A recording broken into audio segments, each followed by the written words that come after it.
হিসেবে রয়েছেন আরাফাত রহমান, শরীরুর রহমান, সফরসঙ্গী হিসেবে রয়েছেন আরো 15 জন ব্যক্তিগত চিকিৎসক সহ রয়েছেন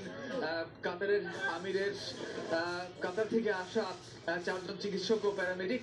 যারা সার্বক্ষণিকভাবে এই পুরো যাত্রাপথে বেগম খালেদা জিয়ার যে শারীরিক অবস্থা সেই শারীরিক অবস্থা পর্যবেক্ষণ করবেন। এবং তারা যেটি বলছেন যে বিএনপি চেয়ারপারসন বেগম খালেদা জিয়াকে এর আগেও নিয়ে যাওয়ার জন্য তারা চেষ্টা করেছিলেন, 5 আগস্টের পর মামলা থেকে অব্যাহতি পাওয়ার পর চেষ্টা করেছিলেন, কিন্তু শারীরিক অবস্থা কিছুটা খারাপ থাকায় এই ঝুঁকিটা নেননি। কিন্তু এই আজকে তার শারীরিক অবস্থা বা ইদানিকালীন সময়ের ভেতরে তার শারীরিক অবস্থা কিছুটা স্টেবল থাকায়, কিছুটা স্থিতিশীল থাকায় তারা এই সিদ্ধান্ত নেন যে 7 জানুয়ারি তাকে উন্নত চিকিৎসার জন্য লন্ডন নেওয়া সম্ভব হবে। তো আমরা এখন দেখতে পাচ্ছি এখানে নেতাকর্মীরা অবস্থান এবং অনেকে গণমাধ্যমের সঙ্গে কথা বলছেন।